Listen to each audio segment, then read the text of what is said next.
नमस्कार दोस्तों, आज का जो हमारा विषय है वो है कुंडलिनी शक्ति। ये अजीबोगरीब अनुभूतियां होने लगे तो समझ लेना कुंडलिनी जागरण की एडवांस स्टेज पे आ गए। तो जानते हैं इस विषय में क्या बेसिक स्टेज है, क्या एडवांस स्टेज है, क्या आपको करना चाहिए और क्या नहीं करना चाहिए। इन सभी सवालों का जवाब हम इस वीडियो में देने जा रहे हैं। तो आप सभी का हम स्वागत करते हैं आपके अपने चैनल आत्मा से परमात्मा का सफर।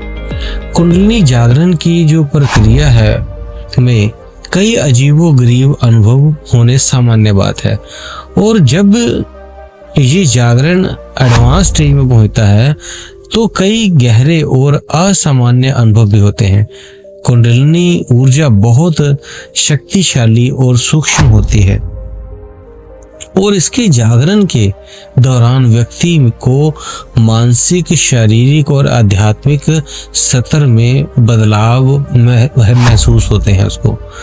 तो वो शरीर के ऊपर कौन से अनुभव होते हैं और मानसिक भावनात्मक कौन से बदलाव आते हैं और आध्यात्मिक कौन से अनुभव होते हैं और अजीबोगरीब जो अनुभूतियां होती हैं वो कौन से होते हैं और धार्मिक और दैविक अनुभव क्या होते हैं।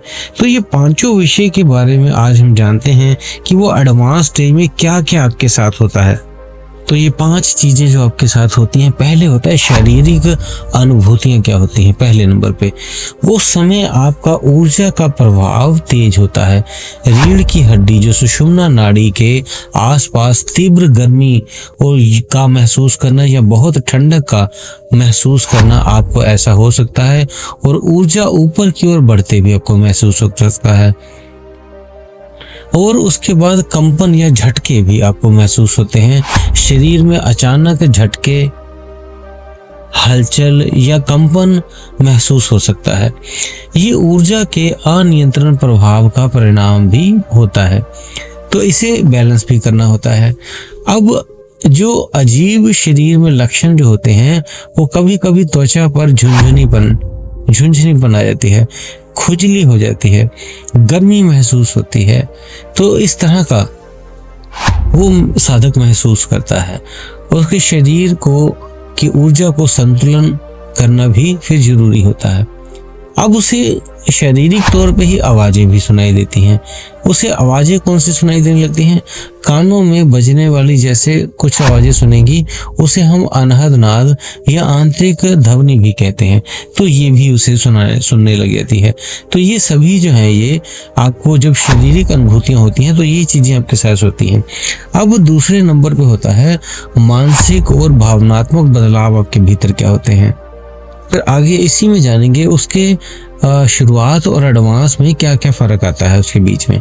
तो मानसिक बदलाव क्या है? भावनात्मक उतार चढ़ाव।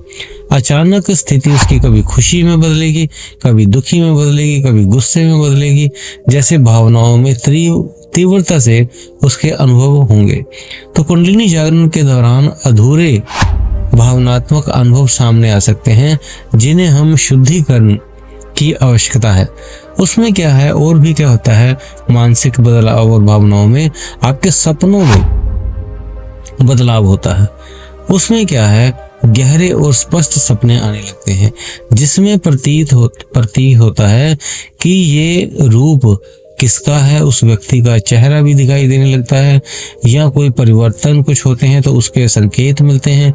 कभी कभी तो सपने में भविष्य से जुड़ी जानकारियों का पहले ही आभास होने लगता है, और इसमें आपका जो अहंकार भी चकनाचूर आ जाता है। अहंकार या स्वयं की भावना में बदलाव महसूस होता है। आपको ऐसा महसूस हो सकता है कि आपकी पहचान बदल रही है और आप किसी गहरे अस्तित्व के सतर से जुड़ रहे हैं। तो ये मानसिक बदलाव होते हैं।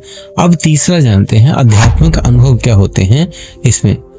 तो इसमें जो एक तो पहले तो हमने जैसे बताया आपके चक्र जागृत होते हैं। तो विभिन्न जो चक्र हैं मूलाधार से लेकर सहस्त्रार तक, उसमें कुछ गतिविधियां होने शुरू हो जाती हैं, कुछ संवेदनशीलता आपको महसूस होने लगती है। इन चक्रों में ऊर्जा का उभरना कुंडलिनी के जागरण का प्रमुख संकेत होता है। और दिव्य दृष्टि और आंतरिक प्रकाश भी इसमें दिखता है। ध्यान के दौरान सामान्य अवस्था में भी आंतरिक दृष्टि से प्रकाश रंगों का दिखना या दिव्य प्रकाश का प्रतीक दिखाई देता है। कुछ लोग शिव शक्ति या अन्य देवी देवताओं के बीच में आध्यात्मिकता अनुभव में वो दर्शन करते हैं। उसके बाद है कुंडलिनी के उच्चतम जागरण में व्यक्ति अहंकार रहित स्थिति का अनुभव करता है, जहां वह स्वयं को संपूर्ण ब्रह्मांड का एक हिस्सा समझने लगता है। तो चौथा पॉइंट जो है वो अजीब या सूक्ष्म अनुभूतियां होती हैं। अब साधक को जो अजीब सी क्या चीजें होती हैं, वो जब ध्यान कर रहा था तो उसे खुशबू आती है अलग अलग फूलों की, जबकि वहां पे उसके बैठे हुए स्थान पर उसे वहां पे कोई भी फूल पत्तियां नहीं होंगी, लेकिन उसे कभी मोंगरे की खुशबू, कभी चंदन की खुशबू, कभी गुलाब की खुशबू, ऐसे अलग अलग तरह की उसके खुशबू आने लगेंगी। और अजीबोगरीब अनुभूतियां क्या होती हैं, उसको कोई व्यक्ति ऐसा लगता है जैसे कोई स्पर्श कर रहा हो, उसके शरीर को छू रहा हो, तो लेकिन जब वो देखेगा तो उसे कोई नहीं छू रहा होगा।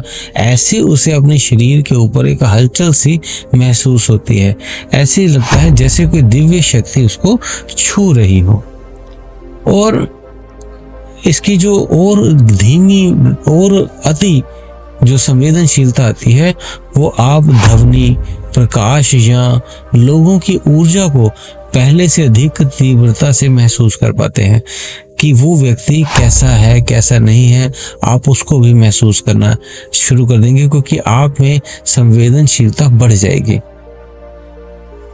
अगला जो बदलाव आता है वो है धार्मिक और दैविक अनुभव होते हैं। धार्मिक और दैविक क्या होते हैं?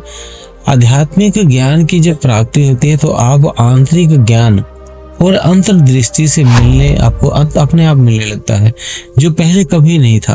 आपको कुछ बातें ऐसे ही ब्रह्मांड के रहस्य पता लगेंगे कि जो पहले कभी नहीं पता था, और आप बातों बातों में किसी को बता रहे होंगे।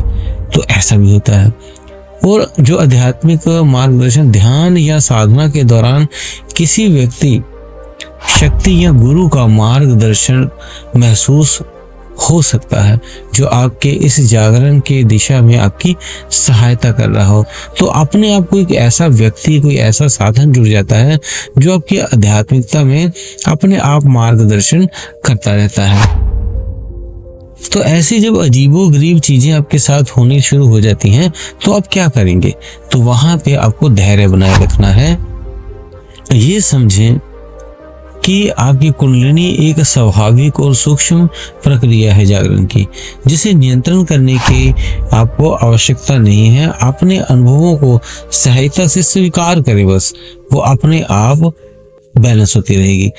अपने गुरु या कोई मेंटर से ऐसे भी जानकारी लेते रहें कि कुछ जो आपको अनुभव होते हैं या कुछ आपको कठिनाइयां होती हैं, उनका साथ साथ में आप मार्गदर्शन देते रहें कि क्या करें क्या ना करें।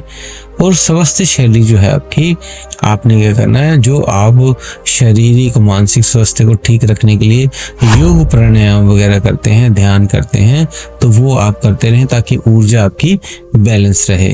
तो ये आपको बताया है क्या आपके साथ अजीबोगरीब ध्यान की स्थिति में होता है और कैसे इसको आप बैलेंस करोगे। तो हाँ, उम्मीद है आपको दी हुई जानकारी से आप संतुष्ट होंगे, क्योंकि हमने पूरा जो आपका प्रश्न था उसको समझ के कि आपके जो कुंडलिनी जागरण के एडवांस स्टेज में जो अनुभव का आना जो प्राकृतिक है, लेकिन इस यात्रा में संतुलन और मार्गदर्शन का महत्व बहुत अधिक है।